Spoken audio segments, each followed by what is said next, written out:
Fortnite. Even if you're not into gaming, you've most likely heard this name. It took the world by storm back in 2018. Everybody loved it and played it.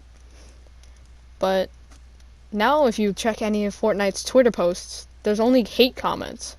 So what happened?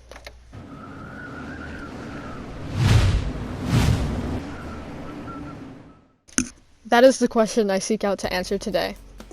What happened to Fortnite? What caused its so-called downfall, as many people say? What causes so many people to hate on the game, like after they had played the game and loved it for so long? Theory number one is one of the most common excuses you hear from people explaining why they no longer play the game, and it's because there's no longer the OG map. A lot of people say that the OG map was so good that they shouldn't have changed it, and that it's the only reason that they no longer play. Which honestly, this one's probably the least likely. Anybody that says this is blinded by nostalgia and needs to understand that Fortnite is a game that is constantly evolving, and a lot of people were actually begging for a new map because we were getting bored of the map that we've been on for, like 2 years? Who knows at this point? Honestly, it all seems the same to me. But their philosophy here is that the old map was just so nostalgic and better than the new map that we have, which honestly, yeah, I do prefer the old map, but with what we have now, the new swimming mechanics and stuff like that, it doesn't really work. So what they're saying just doesn't make sense. There's no way we could do anything like that with what we have for mechanics now. We can't swim on that map because there's not enough water, and it's certainly not deep enough. And with the new 0 point, we have no open space in the middle of the map. It was also clustered that there's just no more space unless they just deleted a large chunk of the map. And lastly, if they were to somehow incorporate all this and keep the old map, it would just be so completely different from what the map used to be. It's like its own map change. Sure, we have some of the old parts of the map, but we have that now. So why do we need the old map? It's basically just a revamp with all of the new things that would be incorporated to make that map fit what we have currently in this season. So it just doesn't make sense. Theory number two is sweats. Now honestly, I believe this one is at least a little valid. Sure, in any game, people are constantly going to be getting better. When you're playing for 3 years straight, you're gonna be getting better at a game. There's no way. Unless you take a huge break in a season, or you just play for maybe to do memes or sky bases. Other than that, you're basically gonna get good. Have you seen a Call of Duty lobby? Anyway, a lot of people say that sweats are the reason they stopped playing Fortnite. And yeah, I'd say that's pretty correct. Now, but honestly, I feel like it's valid at the same point. Yeah, it's not as fun when you're constantly dying with somebody pushing you 90 in the middle of the air and then peace controlling you. But honestly, you should have been evolving. Cypher PK says this. But seriously, you should have been evolving. The game is gonna evolve. The building mechanics already were complicated enough. It was something new. Nobody knew how to do it. So everybody was bad, obviously. But as people start to get better and better, it's not just the pros that are good at this game. It is normal people like you and me that just train and spend their hours. They get home from school and they spend their time working on this game to try and be good and have even more fun. They like to have fun on the game that they love, and they like to win. They get to win. They get that shot of endorphins and dopamine and stuff every single time they win, and it's actually really a great feeling when you win, when all of your hard work pays off. I'm not the best player, but when I did finally get that nice victory royale, it felt so great. But now, you see less and less people coming to Fortnite because of how competitive and sweaty, as a lot of people call it, are in this game. But honestly, the people that were here from the start should have been evolving with the rest of the pack. If you don't evolve, you're gonna get left behind. So when you're stuck just enjoying the game and then you see people around you getting better and you leave because you can't do anything about them, because you're so bad that you can't combat them, that's your own fault. That's not the game's fault. You should have been evolving and doing stuff and trying to get better at the game so that you can have more fun, just like everybody else. Or at least playing to be a bit more competitive. Even without training and creative, being more competitive just makes you want to win more and makes you try harder. A lot of people used to call it tried hard, but now it's sweat. If you tried harder, I can almost guarantee that you'd be getting better and at least able to still have large amounts of fun without being a sweat cranking 90s into the air, building a huge sky base the second you hear a single footstep, and then realizing it was your teammates. Theory number 3 seems to be the most likely out of the ones we've covered so far, at least in my opinion. Lack of updates. In the latest chapter, there have been significantly less in the first chapter. Now we mainly get a new skin every once in a while, and then at least every week this season we have gotten a new collab skin, which honestly is kind of put a bad taste in my mouth. I really do miss the old seasons where it was all Fortnite only content. Well, not always Fortnite only, but primarily Fortnite story and Fortnite created updates and stuff. It was great. I really enjoyed being able to just log on and then every week find something completely new. For the first time, when I witnessed an update without spoilers, I was going through Polar Peak in Season 7, and then, out of nowhere, I see an eyeball staring at me, following my movements. And I'm just like, what the hell? Where did this come from?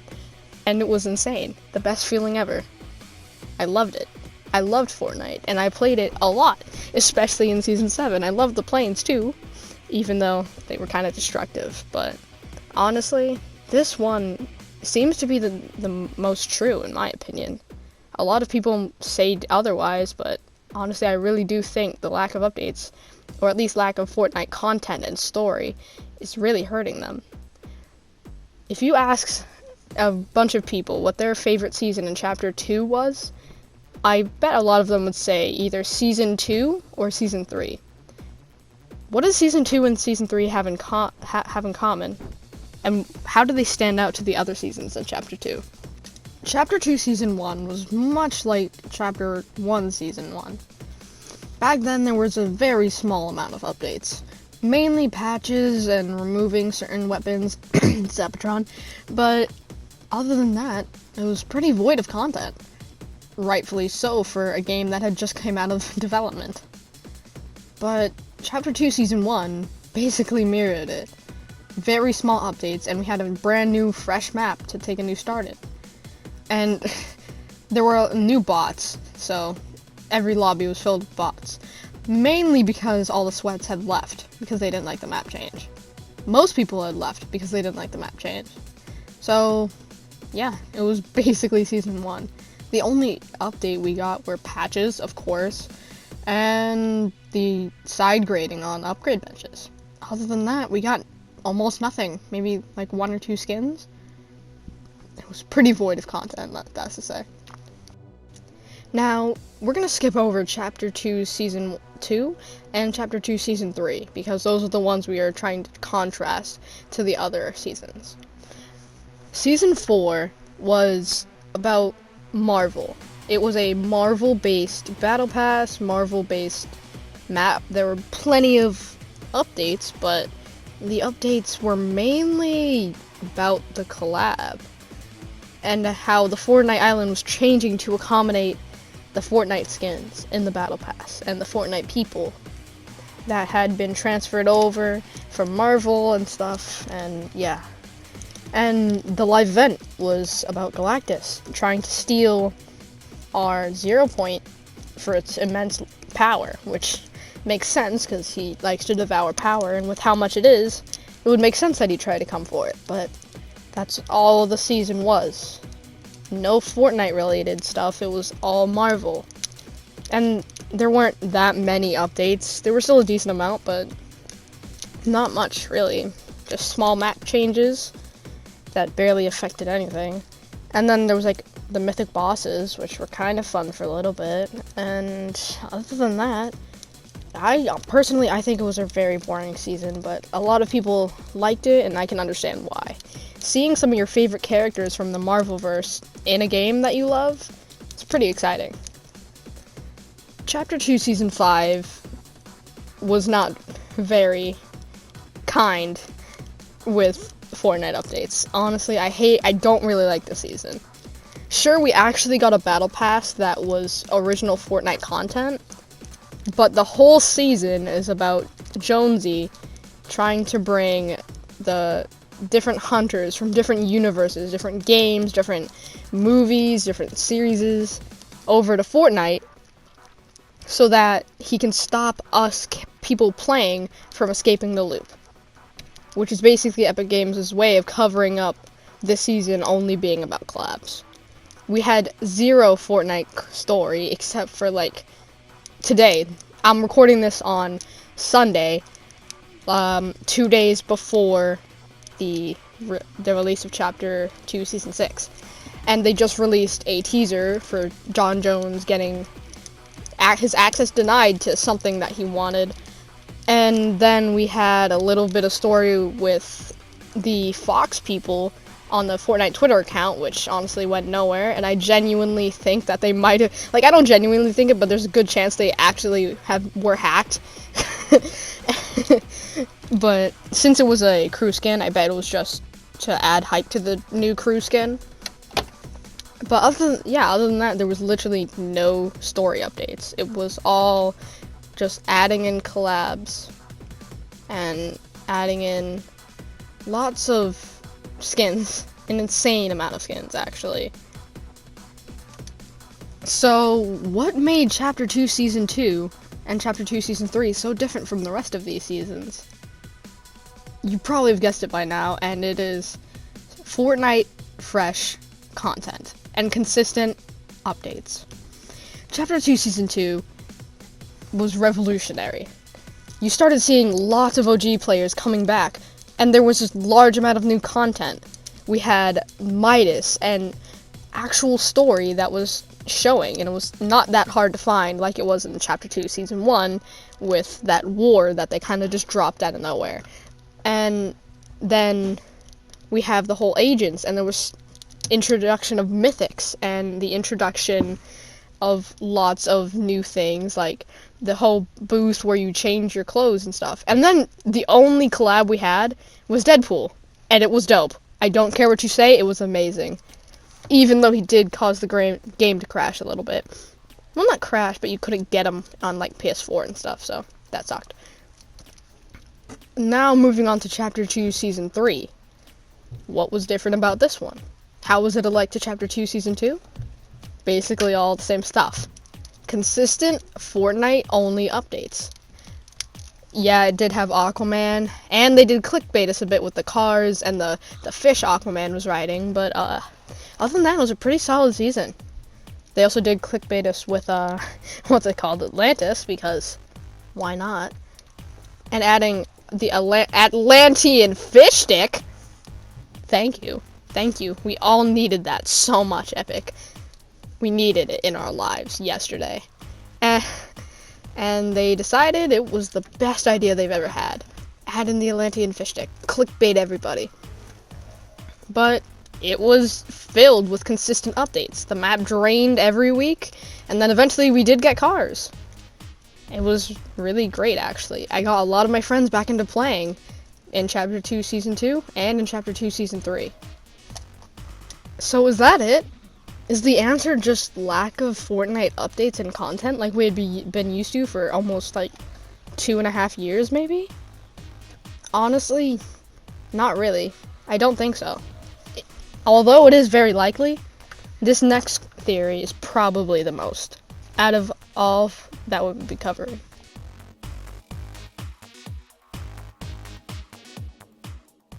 Now, theory number 4 is actually all of the theories prior combined, except for maybe theory 1. Now, I know this sounds a bit generic, but honestly, I do feel like all of these have been factors in Fortnite's so-called downfall, in air quotes, but it's actually really true. A lot of people say all of these things. Well, maybe they don't say the lack of updates, but they do say sweats and changes, which kind of fits in with both lack of changes and too many changes. So, honestly, go ask people that you may know that have played Fortnite and stopped. Ask them why. Contrast it with this video and see what actually made them stop playing. And let me know what you've came up with in the comments. Honestly, I do think this is the most likely, because people are always saying how they hate sweats in Fortnite. It's so hard to make friends in the game where you're actually supposed to kill people. Wow, hard to make friends in the game where you need to kill people, ain't it? Like, come on, man. The only reason that we made friends in this game was because we were bad, we saw somebody else that was bad, and we didn't want to die. That is the only reason. Sure, it made for some funny moments, but nowadays people just want to play the game. They don't want to have to stop in the middle of their game just to team up with somebody, especially if that can get you banned. So nobody's really doing that anymore. And it's just so competitive, you can't waste those seconds possibly getting yourself sniped while emoting with somebody. Now, with theory number 1, we're going theory number 1, OG map. People love that map, and a lot of people are they feel so nostalgic about it that they just can't let it go, which is valid. Yeah, I do like some of my stuff. I like to keep stuff from when I was younger, but when you're playing a video game, you're gonna get bored very fast. Let's look at Fall Guys, for example.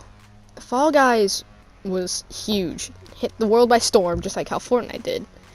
But unlike Fortnite, it died within like a month.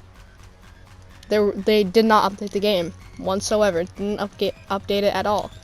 And it fell off because it was boring. So that is also part of Fortnite's downfall.